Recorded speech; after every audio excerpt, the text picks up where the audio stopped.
Hi friends, இப்போ பாக்கியலட்சுமி பார்க்க போகிறோம். பாக்கியலட்சுமிங்கிறது ஏன்டா இவ்வளோ சோகமாக சொல்கிறேன்னு பார்க்குறீங்களா? தாத்தாவை மர்டர் பண்ணிட்டாங்க. நமக்கு என்ன இன்றைக்கி சந்தோஷம், இன்றைக்கி துக்கம் தொண்டையடைச்சு போய் தான் இருக்கணும். அதனால் சோகமாக பேசுகிறேன்.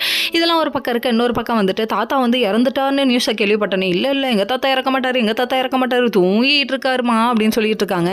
கடைசியில் பார்த்தா தாத்தா இறந்துட்டார்னு விஷயத்த சொல்ல 4 மணி நேரம் ஆகுது அப்படின்னு சொன்னேன்னு குமரி மொத்த குடும்பம் அழுகுறாங்க. அதுக்கப்புறம் நம்ம கோபி இது தெரியாமல் ஜாக்கிங் போவோன்னு கிளம்பி வெளியே வர, என்னடா கும்பலாக நம்ம வீட்டில் இருக்காங்க, என்னடா அது என்னாச்சு அப்படின்னு சொல்லிட்டு வந்து பொறுமையாக என்ன கேள்வியே கேட்க, ஐயோ இவருக்கு இப்படி ஆயிருக்கக்கூடாது, இந்த வயசுக்கே இந்த நிலைமையா அப்படின்னு சொல்லி 4 பேர் 4 விதமாக பேச, இதை பார்த்தோன்னே கோபிக்கு பதறுதுப்பா. பொறுமையாக வீட்டுக்குள்ள நுழைய, அதுக்கப்புறம் செல்வி சார் போச்சு சார் அப்படின்னு சொல்கிறாங்க.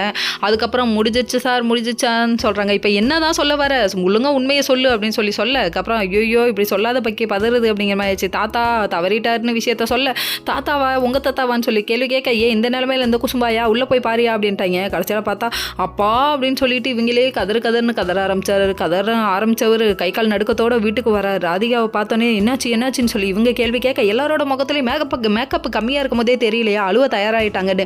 அதுக்கப்புறம் சரியா இவங்க வந்துட்டு இது மாதிரி அப்பா தவறிட்டார்னு விஷயத்த சொல்ல, இவங்களை கூட்டிகிட்டே வராங்களாமா. இந்த நிலைமையில மையோ கதவை தாப்பா போட்டுட்டு உள்ளே வருதுங்க. கடைசியில் வந்ததுக்கப்புறமா இவங்களாம் வந்து அதுக்கப்புறம் அழுகிறத பார்த்தோன்னே அத்தைக்கு ஆறுதல் சொல்ல முடியாமல் எப்படி சொல்லுவா, எந்த மூஞ்ச வச்சுக்கிட்டு சொல்லுவா, இவ தான் ஜெயிலுக்கே அனுப்புனா அப்படிங்கிற மாதிரி ஆயிடுச்சு. அதுக்கப்புறம் பேய் இருந்த மாதிரி உட்காந்துருக்க பாட்டியை பார்த்து இவங்க கவலைப்பட்டாங்க. அதுக்கப்புறம் தாத்தாவை பார்த்து பாய் எந்திரிப்பான்னு தண்ணி தெளிச்சு விட்றாரு நம்ம கோபி. ஏன் கண்ணா இப்படி பண்ணுற அப்படிங்கிற மாதிரி இருக்குது. சரி விடுங்க. Okay friends, next video